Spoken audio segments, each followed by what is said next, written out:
Development modern education in India, आधुनिक भारत में आधुनिक शिक्षा का भारत में विकास।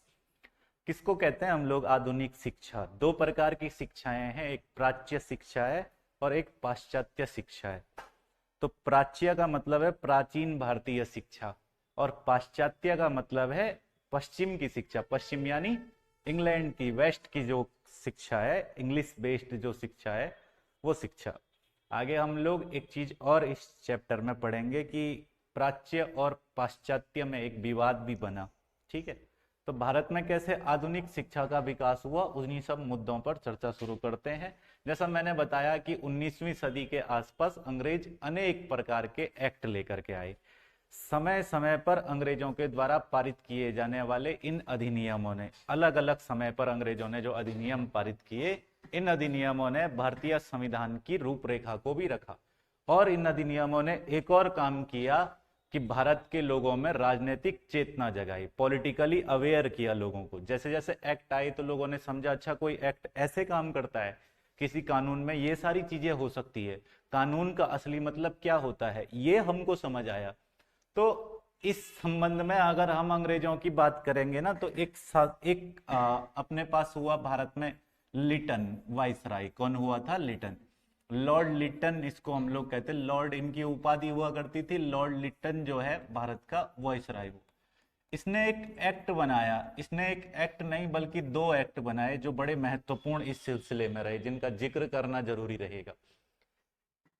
1878 में इसके द्वारा एक एक्ट बनाया गया जिसको आर्म्ड एक्ट कहते हैं, है ना। यानी मतलब मैं जिसको शस्त्र अधिनियम बोल सकता हूं। क्या बोल सकता हूं? शस्त्र अधिनियम।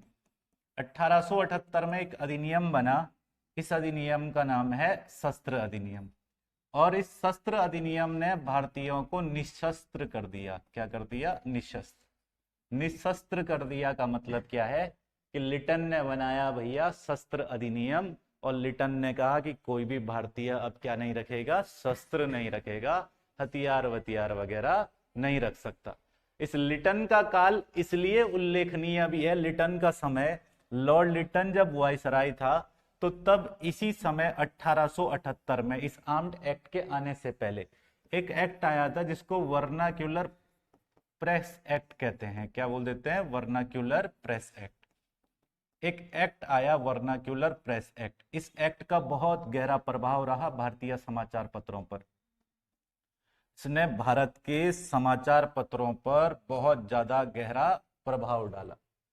भारत में जो समाचार पत्र छपते थे उन समाचार पत्रों को इतने प्रतिबंधों के घेरे में खड़ा कर दिया कि उन समाचार पत्रों पर बहुत सारे प्रकार की रोक लगा दी गई।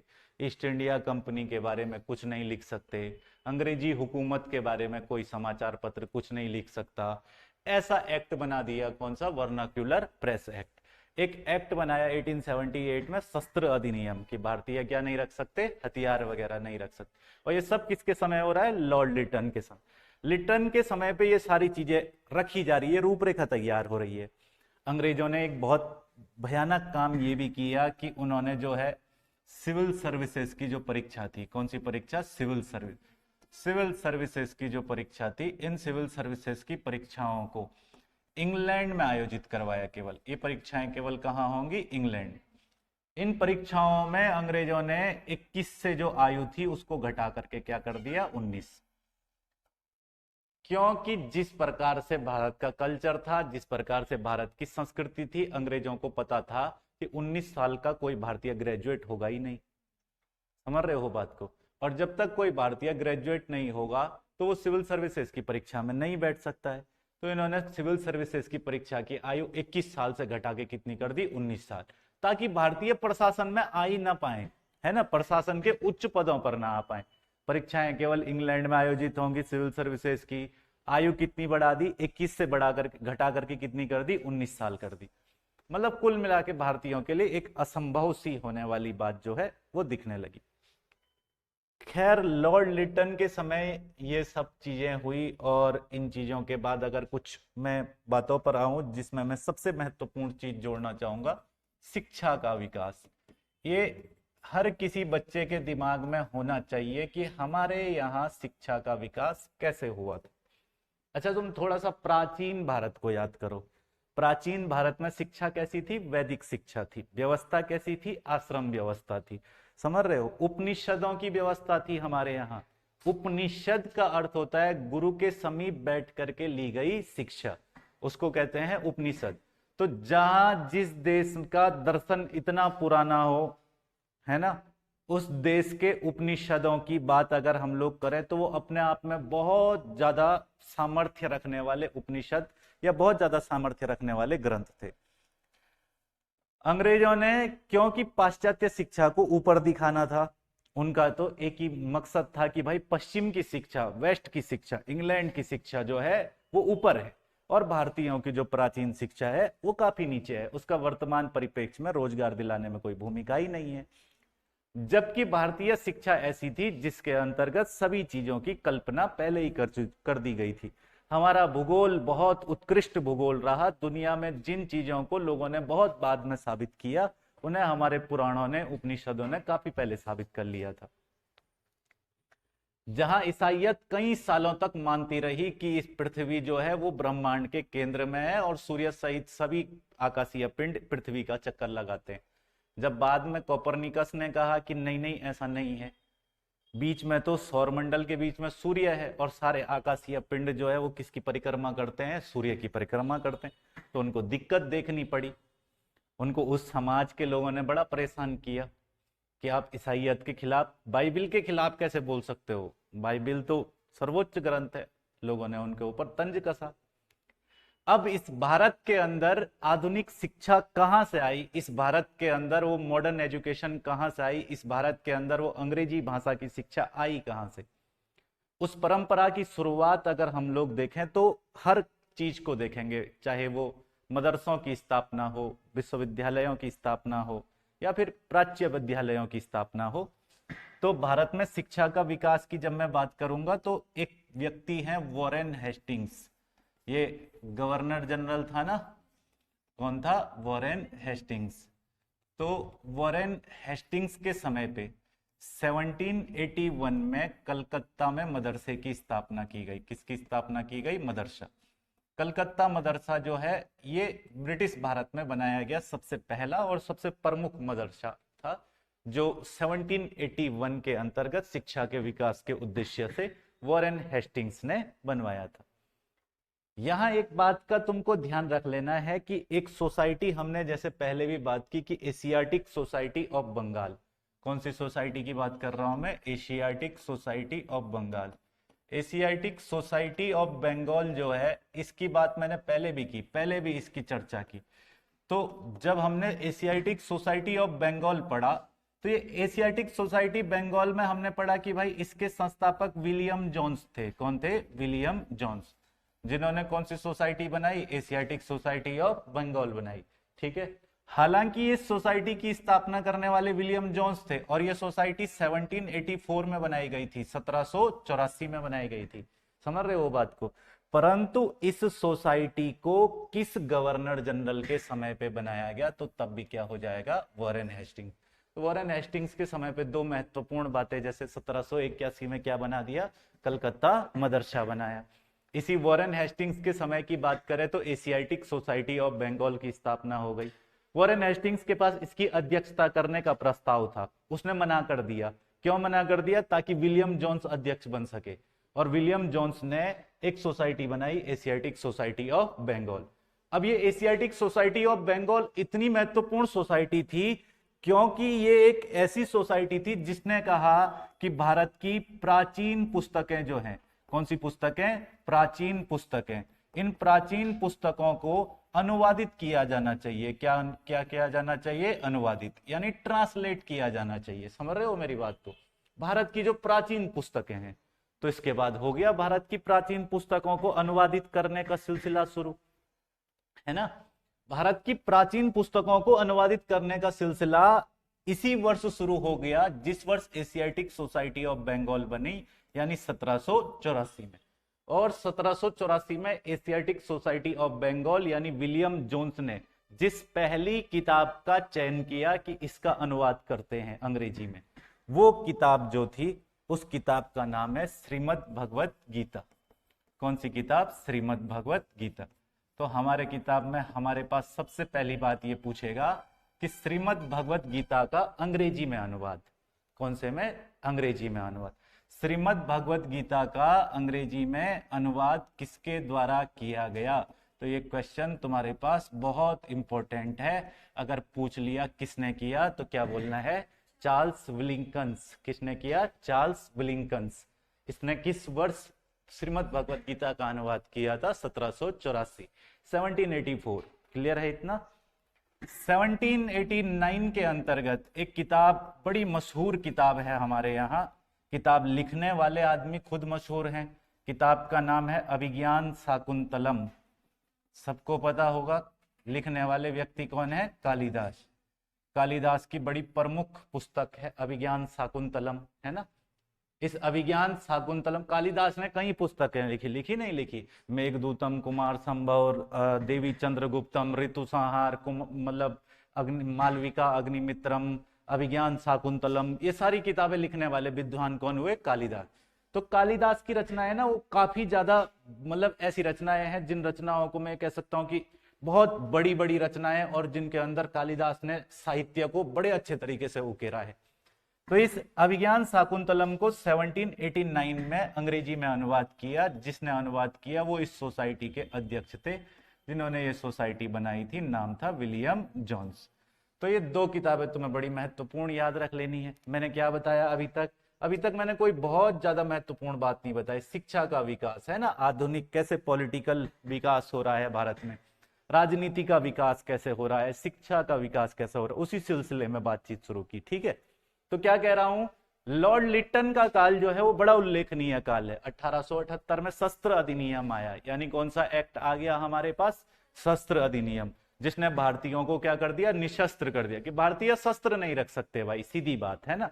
वर्नाक्यूलर प्रेस एक्ट लिटन के समय पे ही आया। लिटन ने प्रेस पर प्रतिबंध लगा दिया कि ईस्ट इंडिया कंपनी के खिलाफ नहीं छाप सकते, अंग्रेजी अधिकारियों को कुछ नहीं कह सकते, कमिश्नर का तो कुछ छपेगा ही नहीं अखबार में उसके खिलाफ, जो भी छपेगा तारीफ में ही छपेगा। ऐसे प्रतिबंध लगा दिए प्रेस पर। समझ रहे हो बात को? आगे चल करके एक प्रेस का मुक्तिदाता आएगा, उसको पढ़ाऊंगा अभी आगे। फिलहाल इस एक्ट को दिमाग में ध्यान रख लेना। सिविल सर्विसेज की अगर हम बात करें तो अंग्रेजों को पता था 21 साल से पहले कोई भारतीय अपनी ग्रेजुएशन कंप्लीट कर ही नहीं पाता है। समझ रहे हो बात को? इस ढांचे में, इस सामाजिक ढांचे में बंधा होता है कि 21 साल से पहले कर ही नहीं पाता है। करता कितने साल में है? तो 21 साल के बाद करता है। इसलिए सिविल सर्विसेज एग्जाम, यानी सबसे बड़ी परीक्षा जो है आईसीएस की परीक्षा, इंडियन सिविल सर्विसेज, उस परीक्षा को क्या कर दो? 19 साल की उम्र में करवा दो। कि भैया सिविल सर्विसेज की परीक्षा की आयु जो है वो 21 से घटा करके कितनी करवा दी जाती है? 19, ताकि भारतीयों को मौका ही ना मिले प्रशासन में आने का। इसके अलावा शिक्षा के विकास में वॉरेन हेस्टिंग्स के समय 1781 में स्थापना हुई कलकत्ता मदरसे की। इसी के समय पे एशियाटिक सोसाइटी ऑफ बंगाल बना। संस्थापक कौन था? William Jones. किस वर्ष बनी? 1784। और इसने क्या कहा कि प्राचीन पुस्तकों को क्या करेंगे? अनुवादित करेंगे। भाई प्राच्य शिक्षा पर जोर था विलियम जोन्स का, ये बात सही है। विलियम जोन्स प्राचीन शिक्षा का समर्थक था अंग्रेज, लेकिन किस शिक्षा का समर्थक था? प्राचीन शिक्षा। तो विलियम जोन्स ने क्या कहा कि एशियाटिक सोसाइटी ऑफ बंगाल 1784 में, इसी सोसाइटी के सदस्य चार्ल्स विलिंकन्स ने सबसे पहले किस पुस्तक का अनुवाद किया? श्रीमद् भगवत गीता, अंग्रेजी में अनुवादित की गई। इसके बाद 1789 में अभिज्ञान शाकुंतलम का अनुवाद कर दिया। किसने? विलियम जोन्स ने। अच्छा, मैंने तुमको एक आदमी का नाम बताया था, याद है? जोनाथन डंकन का नाम। जोनाथन डंकन का नाम बताया था, है ना? नहीं याद है? पीछे मैंने तुमको एक आदमी का नाम बताया था जिन्होंने 1791 में, किस वर्ष? 1790। जो सन बताते जा रहा हूं ध्यान से समझ लेना। 1791 में जोनाथन डंकन, किसके द्वारा? Jonathan Duncan. जोनाथन डंकन के द्वारा 1791 के अंतर्गत बनारस में, कौन सी जगह? बनारस में। बनारस में संस्कृत कॉलेज की स्थापना की गई। किसकी स्थापना की गई? संस्कृत कॉलेज। अब ये जो संस्कृत कॉलेज था, इस संस्कृत कॉलेज ने किस पर ध्यान दिया? इसने ध्यान दिया कि हिंदू धर्म और विधियों का अध्ययन। किस पर ध्यान दिया? हिंदू धर्म और विधियों का अध्ययन। तो ये किसके प्रयास से बना था? Jonathan Duncan. डंकन ने बनारस में एक संस्कृत विद्यालय, इस विद्यालय का काम क्या था? इस विद्यालय का काम था कि भैया हिंदू धर्म के विधि, दर्शन, इन सभी चीजों का अध्ययन करना। यानी अगर मैं इसमें ऐड करूं कि हिंदू धर्म का दर्शन क्या है, क्या हिंदू धर्म की विधियां हैं, और क्या इसके अंतर्गत वैज्ञानिकता है, इसका अध्ययन करना। समझ रहे हो बात को? तो ये कब बन रहा है? 1790। बड़ा सिंपल है।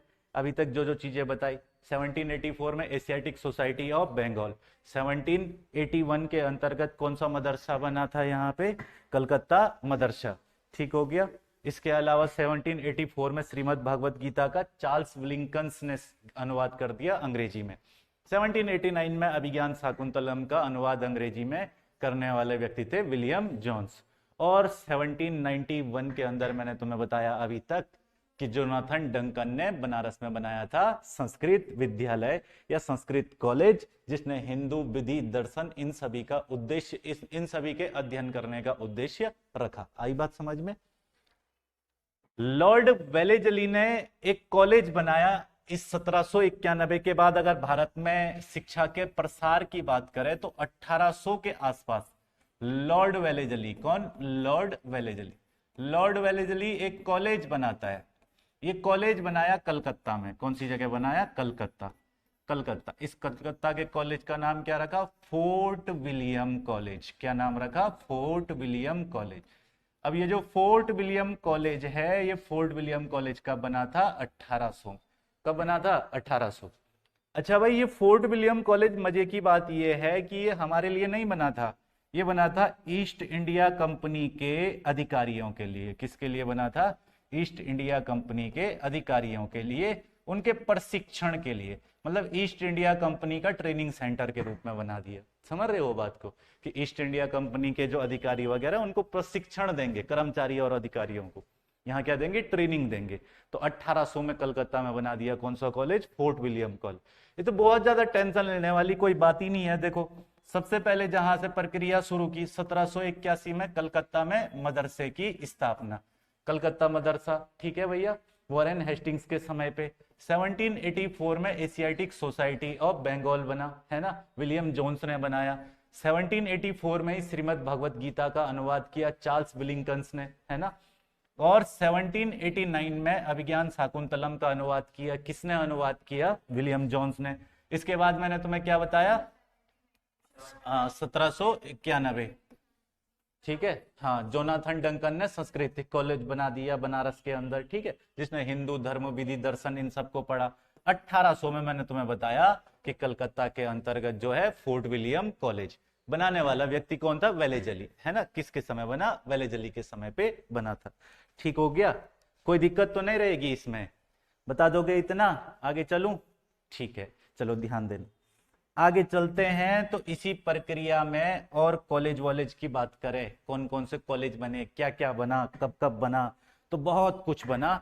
हम लोग मेन मेन बातों पर बात करते हैं। 1784, किस वर्ष? 1784, 1784 एक सोसाइटी बनी। इस सोसाइटी का नाम है Deccan education society. Deccan education society, याद रहेगा। कौन सी सोसाइटी बनी? Deccan education society. किस वर्ष बन रही है सोसाइटी? 1784। ठीक हो गया। और सोसाइटी को बनाने वाले लोग कौन है? सोसाइटी को बनाने वाले लोगों में बीजी तिलक, कौन है? बीजी तिलक, बाल गंगाधर तिलक, ठीक है ना। कौन है? बाल गंगाधर तिलक। एक व्यक्ति थे जिनका नाम मैंने तुम्हें पीछे भी बताया था। मैंने उनके बारे में उस समय पे जब मैं ये पढ़ा रहा था तो मैंने बताया भी था कि एक व्यक्ति थे जिनका नाम था चिपलूणकर। क्या नाम था? चिपलूणकर, समझ गए। और एक व्यक्ति थे जिनका नाम था गोपाल गणेश आगरकर। बताया था ना इनके बारे में। तो इन तीन लोगों के द्वारा जो है बाल गंगाधर तिलक, चिपलूणकर, गोपाल गणेश आगरकर, इन तीन लोगों ने 1784 में एक सोसाइटी बनाई। सोसाइटी का नाम क्या है? अरे सॉरी, 1884, 1784 लिख दिया गलती से बाय मिस्टेक, इसको सही कर देना। 1884 कब बनाई थी? 1884। सोसाइटी का नाम क्या हो जाएगा? Deccan education society. बता दोगे? कोई दिक्कत तो नहीं? कब बनाया था? 1884 में। तो दक्कन एजुकेशन सोसाइटी बनाने वाले बाल गंगाधर तिलक, चिपलूणकर और गोपाल गणेश आगरकर। याद रहेगा? कोई दिक्कत तो नहीं है इसमें? ठीक है। एक व्यक्ति थे जिनका नाम था जेईडी बेथुन। क्या नाम था? जेईडी बेथुन। जेईडी बेथुन, इनके बारे में थोड़ा सा ध्यान से समझते हुए चलना। जेईडी बेथुन, क्या नाम हो जाएगा? जेईडी बेथुन। जेईडी बेथुन ने एक कॉलेज बनाया, एक कॉलेज बनाया। इस कॉलेज का नाम रखा हिंदू फीमेल कॉलेज। कौन सा कॉलेज? Hindu female college. या फिर इस कॉलेज का नाम मैं रखूंगा हिंदू कन्या विद्यालय। कौन सा विद्यालय? हिंदू कन्या विद्यालय। हिंदू कन्या विद्यालय। अब तुमको बात समझ आ रही होगी विद्यालय के नाम से ही कि ये महिला शिक्षा के लिए बनाया था भैया। किस लिए बनाया था? महिला शिक्षा, महिला शिक्षा के लिए बनाया था। अच्छा, बनाने वाले व्यक्ति का नाम क्या बताया तुमको? जेडी बेथुन। कौन सा कॉलेज बनाया? हिंदू फीमेल कॉलेज या हिंदू कन्या विद्यालय। क्वेश्चन आएगा कि ये विद्यालय किस वर्ष बना और कहां बना? तो ये कॉलेज बनाया गया था 1849 में। कब बनाया गया था? 1849। क्लियर रहेगा? कब बना था ये कॉलेज? 1849। और अगर पूछ लिया जाए कहाँ ये कॉलेज था, तो ये कॉलेज था कलकत्ता में। कौन सी जगह था? कलकत्ता। ठीक रहेगा? कोई दिक्कत इसमें? कौन सा कॉलेज बनाया बताओ यहाँ पे? जो मैं बता दे रहा हूं, हिंदू कन्या विद्यालय। और हिंदू कन्या विद्यालय की स्थापना 1849 में हुई थी। 1849 में हुई थी। कौन सी जगह हुई थी? कलकत्ता में हुई थी। अच्छा, एक बात का ध्यान रख लेना, इसी विद्यालय का सचिव बनाया गया था ईश्वरचंद विद्यासागर को। किसको बनाया गया था? ईश्वरचंद्र विद्यासागर। अरे भैया, बड़े पॉपुलर आदमी हैं, पढ़े हैं ना हमने इतिहास में। कौन से व्यक्ति? ईश्वरचंद विद्यासागर। कल भी नाम पढ़ा था एक तो ईश्वरचंद विद्यासागर का। तो ईश्वरचंद विद्यासागर इस कॉलेज के क्या थे? सचिव थे। ये कॉलेज महिला शिक्षा में कार्य करने वाला बड़ा उत्कृष्ट कॉलेज रहा। इस बात की जानकारी कैसे मिलेगी? तो इस बात की जानकारी ऐसे मिलेगी कि एक नाम हम सब के बीच बड़ा मशहूर है, जो है कादम्बिनी गांगुली का। किसका नाम है? कादम्बिनी गांगुली। कादम्बिनी गांगुली इसी कॉलेज से पढ़ी हुई भारत के शुरुआती डॉक्टरों में से एक है। समझ रहे हो बात को? कहां से पढ़ी हुई है? इसी कॉलेज से पढ़ी हुई है। कॉलेज का नाम क्या है? हिंदू कन्या विद्यालय। बनाने वाला व्यक्ति कौन था? जेईडी बेथुन। जेईडी बेथुन था जिसने कॉलेज बनाया। और इसी कॉलेज के सचिव रहे कौन? Ishwarchand Vidyasagar.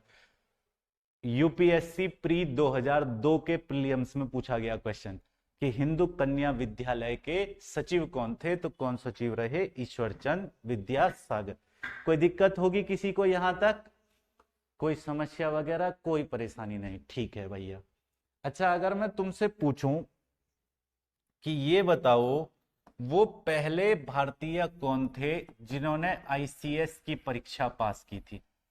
ICS, Indian civil services की परीक्षा को पास किया था। सिविल सर्विसेज की परीक्षा सत्येंद्र नाथ टैगोर। जनरली सबके दिमाग में बात आई जाएगी, है ना?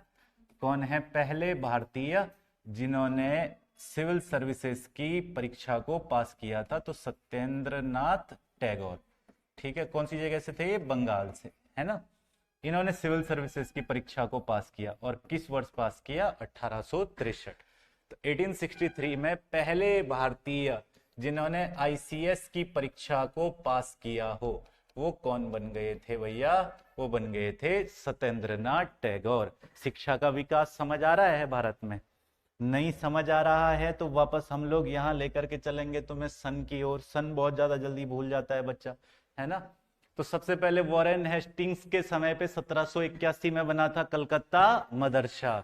1784 में विलियम जोन्स ने बनाया कौन सा? Asiatic society of Bengal. 1784 में श्रीमद् भागवत गीता का चार्ल्स विलिंकन्स ने किया था अनुवाद अंग्रेजी भाषा में। 1789 के अंतर्गत अभिज्ञान शाकुंतलम का अनुवाद विलियम जोन्स ने खुद किया था। ठीक हो गया। 1791 में जोनाथन डंकन ने बनारस में बना दिया संस्कृत कॉलेज, बना दिया। उस कॉलेज का उद्देश्य था हिंदू धर्म की शिक्षा दीक्षा वगैरह लेना। 1800 में लॉर्ड वेलेजली ने बना दिया fort William college of Kolkata, ठीक है। और वो फोर्ट विलियम कॉलेज जो कलकत्ता में बना था, उसका काम था ईस्ट इंडिया कंपनी के अधिकारियों को और कर्मचारियों को प्रशिक्षण देना, ट्रेनिंग सेंटर टाइप का, है ना। 1884 में बीजी तिलक, चिपलूणकर और गणेश गोपाल आगरकर के द्वारा एक सोसाइटी बनाई गई, दक्कन एजुकेशन सोसाइटी। इतना तो याद रह जाएगा सबको, कौन सी सोसाइटी बनाई गई थी, दक्कन एजुकेशन सोसाइटी। मैंने कहा 1749 में, इसके बाद किस वर्ष, 1749 में, इसके सॉरी 1849 में, 1849 में इस समय पे हिंदू कन्या विद्यालय बना। कौन सा विद्यालय बना, हिंदू कन्या विद्यालय। और इस हिंदू कन्या विद्यालय को बनाने वाले व्यक्ति कौन थे, जेडी बेथुन। इन्होंने कलकत्ता में इसकी स्थापना की। सचिव किसको बनाया गया, ईश्वरचंद विद्यासागर। भारत के पहले आईसीएस की बात की हमने यहाँ पे, वो कौन थे, सत्येंद्रनाथ टैगोर। क्लियर हो गया इतना, यहाँ कोई दिक्कत तो नहीं है, ठीक है। अब आ जाते हैं हम लोग थोड़ा सा शिक्षा के पाश्चात्यवाद की तरफ। तो इससे ऊपर मैं एक लाइन खींच देता हूं, ये तो मतलब परिचय सा था इस चैप्टर का, ठीक है ना।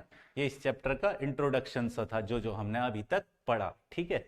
अब इस चैप्टर की परंपरा शुरू होती है, जहां से मेन बातें शुरू होती है, जहां से कहानी शुरू होती है।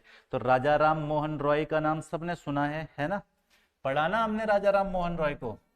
तो जब मैंने तुम्हें बताया था कि राजा राम मोहन रॉय, किसका नाम बताया, राजा राम मोहन रॉय, तो मैंने बताया कि इन्होंने डेविड हेयर के साथ मिलकर, किसके साथ मिलकर, डेविड हेयर, डेविड हेयर के साथ मिलकर 1817 में, किस वर्ष, 1817 में कलकत्ता के अंतर्गत हिंदू कॉलेज की स्थापना की। कौन से कॉलेज की स्थापना की, हिंदू कॉलेज। किसके साथ मिलकर के स्थापना की थी, डेविड हेयर। और राजा राम मोहन रॉय को हमने पढ़ा है कि राजा राम मोहन रॉय कौन सी विचारधारा के व्यक्ति थे, पाश्चात्य विचारधारा, आधुनिक विचारधारा, है ना। हाँ, उनका मानना था कि शिक्षा की भाषा अंग्रेजी ही होनी चाहिए भैया, मतलब वेस्ट का शिक्षा बढ़िया है। वो प्राच्य शिक्षा में उतना बिलीव नहीं रखते थे, उनका भैया पाश्चात्य ही ठीक है यार। वैसी मॉडर्न एजुकेशन, पाश्चात्य शिक्षा, इंग्लिश की शिक्षा, इन सभी चीजों को मानने वाले व्यक्ति थे कौन, राजा राम मोहन रॉय। और राजा राम मोहन रॉय ने एक कॉलेज बनाया, कौन सा कॉलेज, हिंदू कॉलेज। यानी अगर मेरे पास पेपर के अंदर पूछा जाएगा, मेरे पास अगर पेपर के अंदर पूछा जाएगा क्वेश्चन इस तरीके से होगा कि भैया पाश्चात्य शिक्षा पर, कौन सी शिक्षा पर, पाश्चात्य शिक्षा पर, यानी वेस्टर्न एजुकेशन पर उच्च शिक्षा देने वाला, वेस्टर्न एजुकेशन पर उच्च शिक्षा देने वाला। शिक्षा 3-4 प्रकार के कैटेगरी में हम बांट सकते हैं, प्राथमिक शिक्षा, माध्यमिक शिक्षा, उच्च शिक्षा। समझ रहे हो मेरी बात को। एक तो कौन सी है, प्राथमिक शिक्षा, एक माध्यमिक शिक्षा और एक उच्च शिक्षा। अगर मैं बात करूं कि भैया उच्च शिक्षा देने वाला भारत का पहला उच्च शिक्षा किस भाषा में, पाश्चात्य भाषा में। कौन सी भाषा में, पाश्चात्य भाषा में देने वाला पहला भारत का कॉलेज था, तो वो कौन सा कॉलेज था, हिंदू कॉलेज था, जो कब बना, 1817 में। इन्हें डंके की चोट पर कौन सी शिक्षा दी, पाश्चात्य शिक्षा। कोई दिक्कत होगी किसी को, यहां तक कोई समस्या नहीं रहेगी, इतना सबको क्लियर रहेगा ना, ठीक है। इसके बाद वाले चरण में अगर हम लोग देखेंगे तो एक व्यक्ति हुए जिनका नाम था जॉन मैकिन्टॉश। क्या नाम था, जॉन मैकिन्टॉश। जॉन मैकिन्टॉश जो थे ना, इनके द्वारा एक सोसाइटी बनाई गई। किसके द्वारा, जॉन मैकिन्टॉश, इनके द्वारा एक सोसाइटी बनाई गई। इस सोसाइटी का नाम था एशियाटिक सोसाइटी। अब बोलो गुरुजी अभी पढ़ा मैं, कौन सी society, Asiatic society, Asiatic society of Bombay. क्या फर्क है, वो एशियाटिक सोसाइटी ऑफ बंगाल है 1784 में विलियम जोन्स के द्वारा। और ये कौन बना रहा है, जॉन मैकिन्टॉश। कौन सी society, Asiatic society of Bombay. इसकी स्थापना कर दी 1804 में। किस वर्ष स्थापना हो गई, 1804। तो अभी बताओ यहां कोई दिक्कत रहेगी किसी को, जॉन मैकिन्टॉश कौन सी सोसाइटी बना देते हैं, एशियाटिक सोसाइटी ऑफ बॉम्बे, ठीक है। किस वर्ष बनाई गई थी? 1804 में बनाई गई थी। क्लियर है इतना? कोई दिक्कत नहीं रहेगा किसी को भी? नहीं, ठीक है भैया। अब मैं थोड़ा सा बात करता हूं शिक्षा की प्रणाली पर। तो एक विवाद था हमारे पास, जिस विवाद को हम मतलब भारत के इतिहास में कहते हैं आंग्ल प्राच्य विवाद। आंग्ल प्राच्य विवाद। अब तुमको थोड़ा समझ आ रहा होगा, है ना? आंग्ल प्राच्य विवाद, आंग्र मतलब अंग्रेज, है ना? अंग्रेजी, अंग्रेजी बोल सकते हैं सीधे, अंग्रेजी, ठीक है। और प्राच्य का मतलब प्राचीन। अब तुमको दो बातें समझ आ रही होंगी अभी तक हमने जो भी पढ़ा। यार हमने जो भी पढ़ा उसमें तो हमें दो ही बातें आई गुरुजी। एक तो यही पता चला कि विवाद था जी। विवाद क्या था? कोई बोल रहा है पाश्चात्य शिक्षा, कोई बोल रहा है प्राच्य शिक्षा। उधर राजा राम मोहन रॉय डंके की चोट पर बोल रहे हैं कि ना वेस्ट की शिक्षा, इंग्लैंड की शिक्षा। अब विलियम जोन्स कह रहा है कि ना भारत की शिक्षा। विलियम जोन्स बेचारा अंग्रेज होकर के अपना हो गया भारत की शिक्षा वाला, राजा राम मोहन रॉय यहाँ के होकर के पाश्चात्य शिक्षा वाले हो गए। समझ रहे हो बात को? तो एक बड़ा विवाद था कि पाश्चात्य शिक्षा कि प्राच्य शिक्षा। और क्वेश्चन थे दो। कितने क्वेश्चन थे? दो क्वेश्चन। दो क्वेश्चन थे भैया। पाश्चात्य शिक्षा और प्राच्य शिक्षा में विवाद था तो दो ही क्वेश्चन थे। पहला क्वेश्चन तो यही था कि शिक्षा की प्रकृति कैसी हो। प्रकृति का मतलब, प्रकृति का मतलब शिक्षा पाश्चात्य हो कि प्राच्य हो। यानी पाश्चात्य का मतलब अंग्रेजों की शिक्षा, पाश्चात्य का मतलब हो गया अंग्रेजों की शिक्षा, वेस्टर्न एजुकेशन लिख देता हूं, है ना। और प्राच्य का मतलब है एंसेंट एजुकेशन लिख देते हैं, यानी प्राच्य शिक्षा। तो पहली बात तो इस बात पर विवाद था कि भाई शिक्षा की प्रकृति कैसी हो। दूसरी सबसे बड़ी विवाद का विषय जो होगा, वो सबसे बड़ा विवाद का विषय था भाषा। भाषा कौन सी भाषा हो, इंडियन लैंग्वेज हो कि वेस्टर्न लैंग्वेज हो। और वेस्टर्न लैंग्वेज बोले तो अंग्रेजी। ये आए ही कहां से थे? इंग्लैंड से आए थे। तो इन्होंने कहा कि भाई जो पाश्चात्य शिक्षा के समर्थक थे उन्होंने कहा प्रकृति होगी वेस्टर्न एजुकेशन और भाषा होगी इंग्लिश। समझ रहे हो बात को? और जो प्राच्य शिक्षा के समर्थक थे उन्होंने कहा प्रकृति होगी एंसेंट एजुकेशन और भाषा होगी कौन सी? Indian language. समझ रहे हो बात को? एक पाश्चात्य और एक प्राच्य, ये विवाद बहुत ज्यादा बड़ा। तो एक व्यक्ति भारत में वॉइसरॉय था जिसका नाम था लॉर्ड विलियम बेंटिक। क्या नाम था? Lord William Bentinck. इस लॉर्ड विलियम बेंटिक की कार्यकारिणी परिषद में, लॉर्ड विलियम बेंटिक की कार्यकारिणी परिषद में, यानी यूं समझ लो इसके ऑफिस में एक विधि सदस्य था। क्या था? विधि सदस्य। विधि सदस्य यानी कानूनी मामलों का जानकार व्यक्ति था, ठीक है। और ये जो विधि सदस्य था, इस विधि सदस्य का नाम था लॉर्ड मैकाले। क्या नाम था? Lord Macaulay.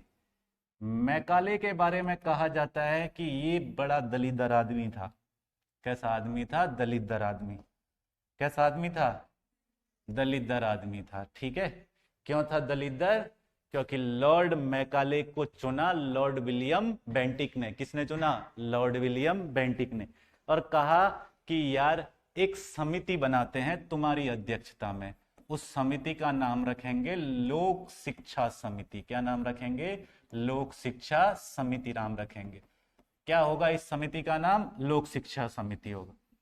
बोला अच्छा मुझे क्या करना है? बोले तुझे ये बताना है कि प्रकृति कैसी हो, मतलब भाषा की प्रकृति कैसी, मतलब शिक्षा की प्रकृति कैसी हो और शिक्षा की भाषा क्या हो, ये तुझे बताना है। बोला। इन्होंने कहा ठीक है जी बताऊंगा, बिल्कुल बताऊंगा। बताना शुरू किया जिस दिन मैकाले ने, वो दिन था 2 अक्टूबर 1835। कौन सा दिन था? 2 अक्टूबर 1835। 2 अक्टूबर 1835 को मैकाले ने एक स्टेटमेंट दिया। उसने कहा कि यूरोप की किसी एक लाइब्रेरी, यूरोप की कोई एक लाइब्रेरी इमेजिन करो। अब उस लाइब्रेरी के अंदर एक अलमारी इमेजिन करो। अब उस अलमारी का एक कॉलम इमेजिन करो, ठीक है। वो भारत के संपूर्ण साहित्य और भाषा से बड़ा है। कौन कह रहा है? Lord Macaulay. तो कैसा था? दलित था। समझ रहे हो बात को? क्या बोल रहा है कि भारत की भाषा, साहित्य, इन सब चीजों से बड़ा यूरोप के पुस्तकालय का अलमारी, यूरोप के किसी पुस्तकालय की अलमारी का एक कक्ष बड़ा है। भारत के संपूर्ण भारतीय साहित्य, भारत और अरब के दोनों के, भारत और अरब के साहित्य से बड़ा यूरोप के लाइब्रेरी का एक कॉलम बड़ा। इस बैल को यह नहीं पता था कि जब ये आ रहा था उससे पहले भारत में क्या क्या लिखा जा चुका था। भारत में इसको ये नहीं पता था कि 4 वेद लिखे जा चुके थे, 6 वेदांग लिखे जा चुके थे, 9 दर्शन लिखे जा चुके थे, 18 पुराण लिखे जा चुके थे, 108 उपनिषद लिखे जा चुके थे। ये बैल ला करके क्या बोल रहा है कि लाइब्रेरी पढ़ा। अरे जब तुमने सोचना शुरू किया वो 16वीं शताब्दी थी, जब तुमने दर्शन का विकास किया 18वीं शताब्दी थी। हमारे यहाँ जब दर्शन का जन्म हुआ तब मैकाले का दद्दा भी नहीं रहा हो। समझ रहे हो बात को? तो मैकाले ने खुल करके इस बात का समर्थन किया कि भैया शिक्षा कैसी होनी चाहिए? वेस्टर्न एजुकेशन होनी चाहिए। और शिक्षा की भाषा कैसी होनी चाहिए? अंग्रेजी होनी चाहिए। बोला नो डाउट इंग्लिश में सिखाओ। समझ गए बात को? भाषा कौन सी होनी चाहिए? इंग्लिश होनी चाहिए। और प्रकृति कौन सी होनी चाहिए? तो प्रकृति होनी चाहिए भैया अपने पास वेस्टर्न एजुकेशन। एक एक्ट है जिस एक्ट को हम लोग कहते हैं 1835 का मिनट ऑफ एजुकेशन एक्ट। क्या बोलते हैं? Minute of education act. ये जो मिनट ऑफ एजुकेशन एक्ट है, इस एक्ट को बनाने वाला, इस एक्ट को बनाने वाला व्यक्ति था मैकाले। कौन था? मैकाले। और इस एक्ट ने एक बात स्पष्ट कर दी कि भारत में शिक्षा पाश्चात्य शिक्षा होगी और भाषा कौन सी होगी? इंग्लिश होगी। इसलिए टावरो, जब भी तुमसे पेपर में पूछे कि भारत में इंग्लिश शिक्षा और इंग्लिश भाषा ये किस अधिनियम ने कहा, तो ये कहा मिनट ऑफ एजुकेशन एक्ट। और इस एक्ट को बनाने वाला व्यक्ति कौन था? मैकाले था। बात समझ आ रही है? जो जो बताया अभी तक एक बार फटाफट क्विक रिवीजन, चलो जल्दी से देखो। पूछेगा शस्त्र अधिनियम कब आया? 1878। किसके समय पे आया था? लॉर्ड लिटन के समय पे। वर्नाक्यूलर प्रेस एक्ट कब आया? 1878। ठीक हो गया। प्रेस शस्त्र अधिनियम ने भारतीयों को हथियार रखने से मना कर दिया। अब प्रेस एक्ट ने भारतीयों की पत्रकारिता पर लगा दिया प्रतिबंध। समझ रहे हो बात को? सिविल सर्विसेज की आयु कितनी कर दी? 21 से घटा के 19 साल। शिक्षा का विकास देखेंगे, वॉरेन हेस्टिंग्स के समय 1781 में बना कौन सा मदरसा? कलकत्ता मदरसा। 1784 में विलियम जोन्स ने बनाई एशियाटिक सोसाइटी ऑफ बंगाल। इस समय भी वाइसराय कौन था? Lord Warren Hastings. कौन हो जाएगा? Warren Hastings. क्लियर है इतना? इसके अलावा प्राचीन पुस्तकों को अनुवाद करने का काम किया एशियाटिक सोसाइटी ऑफ बंगाल। तो 1784 में सबसे पहले किसका अनुवाद किया? श्रीमद् भागवत गीता। क्वेश्चन पेपर में पूछा श्रीमद् भागवत गीता को अंग्रेजी में बदलने वाला इंपॉर्टेंट क्वेश्चन है, क्या नाम होगा? चार्ल्स विलिंकन्स। ठीक हो गया। इसके अलावा पूछेगा अभिज्ञान शाकुंतलम को, तो खुद विलियम जोन्स ने ट्रांसलेट किया अंग्रेजी में 1789 में। जोनाथन डंकन ने बनारस में बनाया संस्कृत कॉलेज, जिसने हिंदू धर्म, विधि, दर्शन इत्यादि को पढ़ने का काम किया। ठीक हो गया। 1800 में लॉर्ड वेलेजली ने कलकत्ता में बनाया फोर्ट विलियम कॉलेज, जिसका काम था ईस्ट इंडिया कंपनी के अधिकारियों को प्रशिक्षण देना। 1884 में बनी दक्कन एजुकेशन सोसाइटी, बनाने वाले बीजी तिलक, चिपलूणकर, गोपाल गणेश आगरकर थे। ठीक हो गया। जेईडी बेथुन ने हिंदू फीमेल कॉलेज यानी हिंदू कन्या विद्यालय बनाया, 1849 में बनाया, कलकत्ता में बनाया। इसका सचिव बनाया गया ईश्वरचंद विद्यासागर को। और कादम्बिनी गांगुली जो देश के शुरुआती चिकित्सकों में से एक है, वो इसी विद्यालय से पढ़ी हुई है। ठीक हो गया। भारत के पहले आईसीएस कौन बने? सत्येंद्रनाथ टैगोर बने, 1863 में बने। राजा राम मोहन रॉय और डेविड हेयर दोनों के प्रयासों से 1817 में स्थापना हुई हिंदू कॉलेज की। और इस हिंदू कॉलेज ने फोकस किया वेस्टर्न एजुकेशन, उच्च शिक्षा पर। क्लियर है इतना? इसके अलावा उच्च शिक्षा पाश्चात्य भाषा में देने का इन्होंने काम किया। ठीक है ना। जॉन मैकिंटोश ने एशियाटिक सोसाइटी ऑफ बॉम्बे बनाई। कब बनाई? 1804 में। एक विवाद रहा आंग्ल प्राच्य विवाद, और इस आंग्ल प्राच्य विवाद को सुलटाने का काम कौन कर रहा है? Lord Macaulay. देखो भैया, मैकाले के बारे में एक बात कही जाती है, ये इतना तो जानता था कि भारतीयों को गोरा नहीं किया जा सकता, भेदभाव का बहुत बड़ा समर्थक था।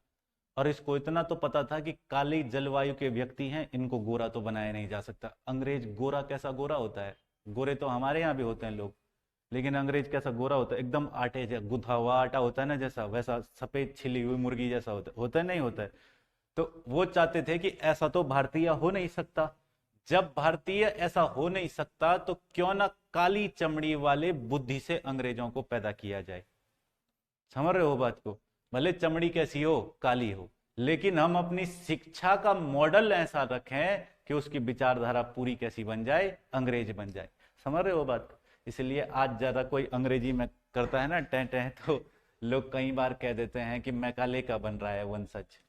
समझ रहे हो बात को? तो मैकाले जो है वो 1835 में एक्ट लेकर के आया, मिनट ऑफ एजुकेशन एक्ट। और इस मिनट ऑफ एजुकेशन एक्ट में क्या कहा था? इसने कहा था कि भारत में शिक्षा होगी वेस्टर्न एजुकेशन, और भाषा होगी कौन सी? संस्कृत। क्लियर हो गया इतना? सॉरी, इंग्लिश होगी संस्कृत नहीं, संस्कृत मत लिख देना, गलती से बोल दिया संस्कृत, इंग्लिश होगी। कौन सी भाषा होगी? इंग्लिश। क्लियर है? अब आगे आते हैं शिक्षा के विकास। शिक्षा के विकास में मेरे पास एक योजना आती है, जो योजना 1854 में आई। कब आई? 1854, 1854 में आई। ठीक है, इस योजना को कहते हैं वुड डिस्पैच योजना। क्या बोल देते हैं? वुड डिस्पैच योजना। बड़ा प्रश्न आता है यहां से, कौन सी योजना है? वुड डिस्पैच योजना। पूछा तुमसे किस वर्ष आई ये योजना, क्या बोल लेना है? 1854 में। क्या है वुड डिस्पैच योजना में खास बात? तो इस योजना को बनाने वाला व्यक्ति था चार्ल्स वुड। कौन था? Charles Wood.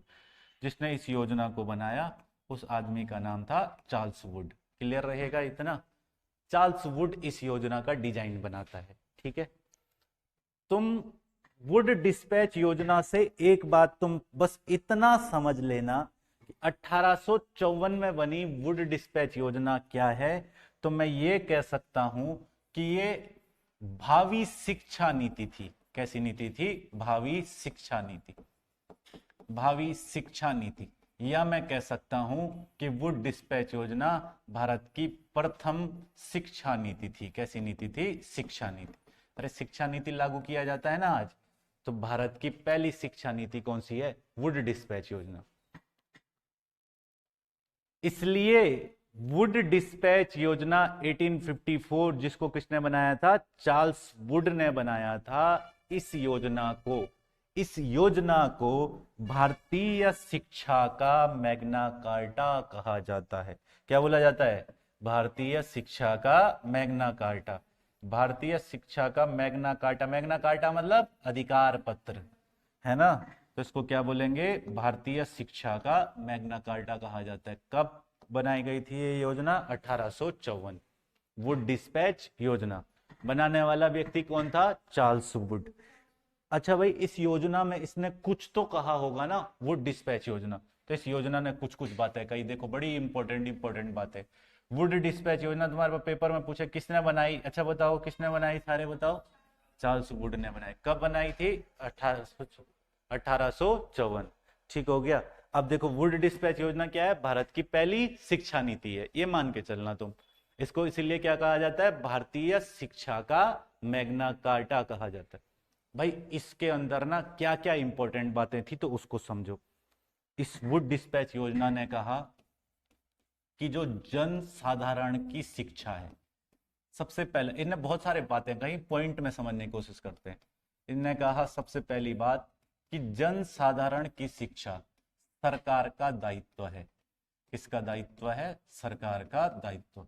भैया सरकार का दायित्व है कि वो जन साधारण को, यानी साधारण व्यक्तियों को जो है वो शिक्षा उपलब्ध करवाए। यानी आम व्यक्तियों की शिक्षा की जिम्मेदारी किसकी है? सरकार की है। सरकार इसके लिए पूरे तरीके से जिम्मेदार है। क्लियर हो गया इतना?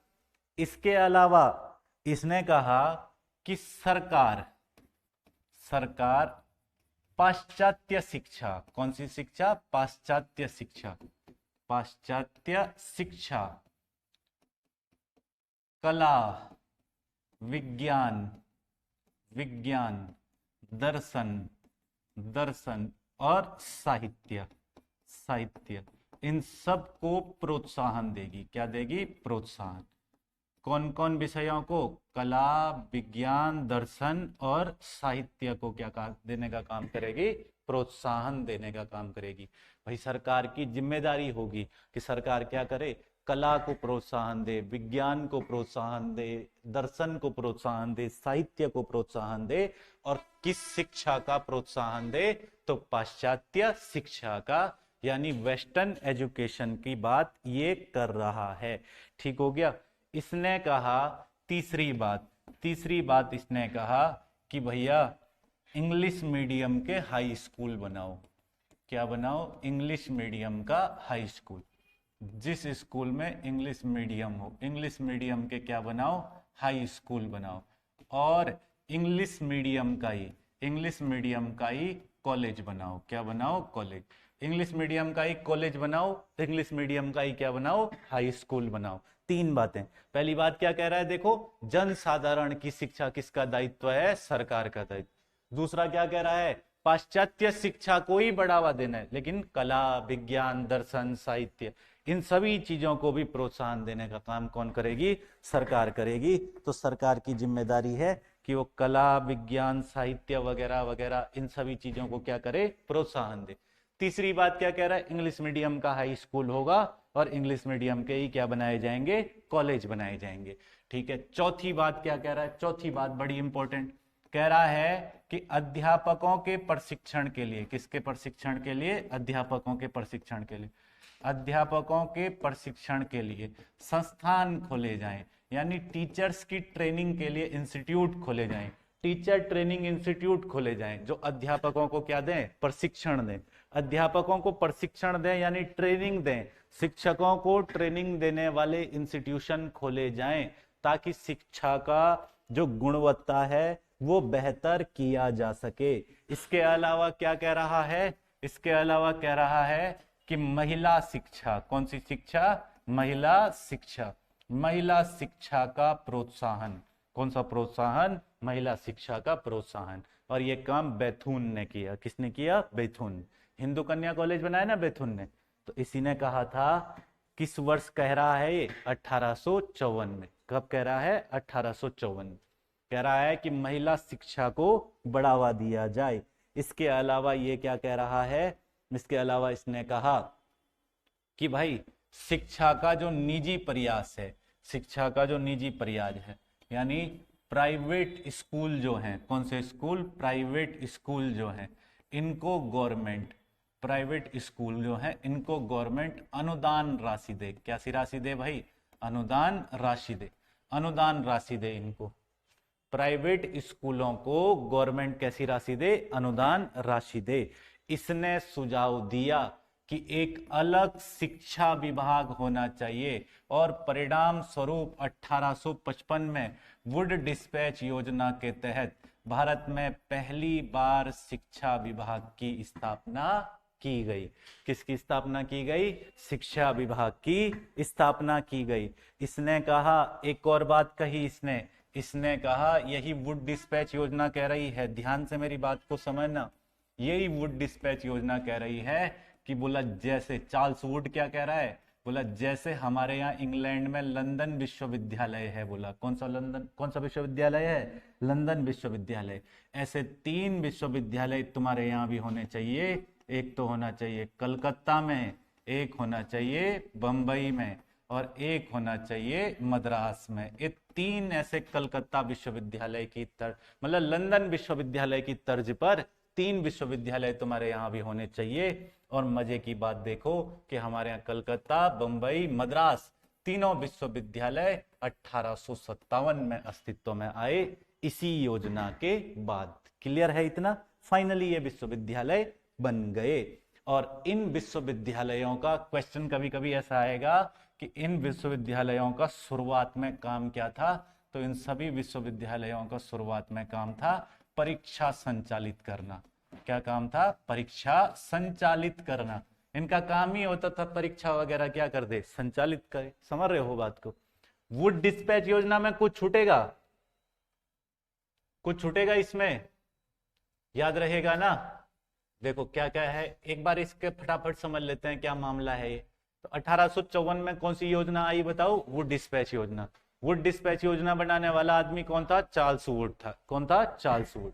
तो चार्ल्स वुड भावी शिक्षा नीति बना रहा था, या मैं कहूं कि ये भारत की पहली शिक्षा नीति है। इसे भारतीय शिक्षा का क्या बोलेंगे? मैग्ना कार्टा कहेंगे। क्या बोल रहा है ये? जनसाधारण की शिक्षा का दायित्व किसका है? सरकार का है। सरकार पाश्चात्य शिक्षा, कला, विज्ञान, दर्शन, साहित्य, इन सबको क्या दे? प्रोत्साहन दे। और क्या कह रहा है? इंग्लिश मीडियम हाई स्कूल बनाओ, इंग्लिश मीडियम कॉलेज बनाओ। इसके अलावा ये क्या कह रहा है? अध्यापकों के प्रशिक्षण के लिए प्रशिक्षण संस्थान बनाए जाएं। इसके लिए क्या कह रहा है? महिला शिक्षा को भी बढ़ावा दिया जाए। प्राइवेट स्कूल खोलने वालों को अनुदान राशि दी जाए, यानी उनको एक हेल्पिंग फंड दिया जाए, जिससे वो क्या खोल सके? प्राइवेट स्कूल वगैरह खोल सकें। बात समझ आ रही है? इसके अलावा इसने क्या कहा कि 18 हमारे यहाँ बोला भैया भारत में एक शिक्षा विभाग होना चाहिए। अब 55 में भारत में क्या बना? शिक्षा विभाग बना। पहली बार भारत में शिक्षा विभाग का गठन कब हुआ? 1855 में हुआ था। कौन सी योजना के द्वारा? वुड डिस्पैच योजना के द्वारा। यही क्या कह रहा है? देखो यही कह रहा है, देखो लंदन विश्वविद्यालय की तर्ज पर 3 विश्वविद्यालय यहां भी होने चाहिए, कलकत्ता, बंबई, मद्रास। ये तीनों विश्वविद्यालय किस वर्ष बने? 1857।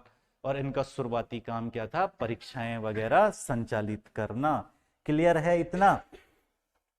ठीक है भैया। अब बात को अगर हम लोग थोड़ा सा आगे बढ़ाते हुए चलें, तो इसी वुड डिस्पैच योजना के अंतर्गत एक बड़ा काम ये हुआ।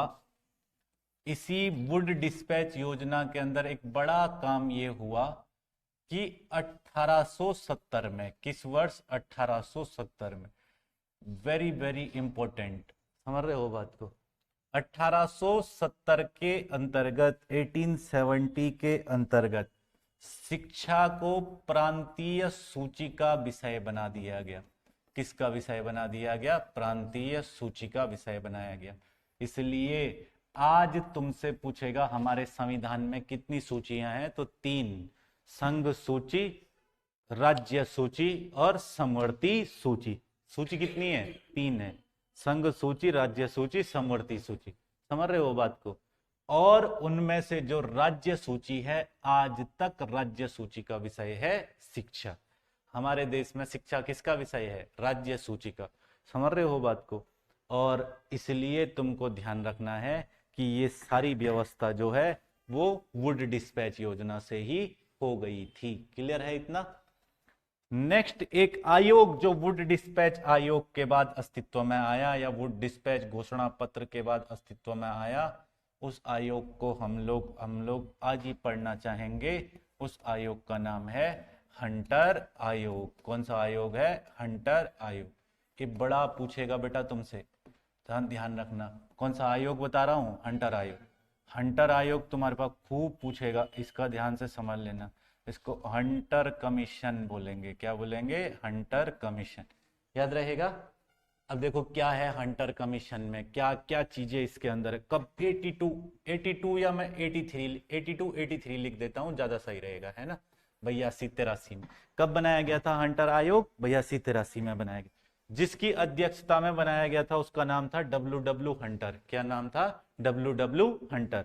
इसकी अध्यक्षता में बनाया गया था, इसलिए आयोग का नाम भी क्या है? हंटर आयोग है। समझ रहे हो बात को? तो हंटर आयोग ने क्या काम किया? हंटर आयोग कोई इतना ज्यादा काम नहीं करता है। इसने 2 बातें कही। इसने बल दिया प्राथमिक और माध्यमिक शिक्षा पर। किस पर बल दिया? प्राथमिक और माध्यमिक। इसने प्राथमिक और माध्यमिक शिक्षा की बात की कि क्यों ना हम प्राथमिक और माध्यमिक शिक्षा के प्रसार का काम करें।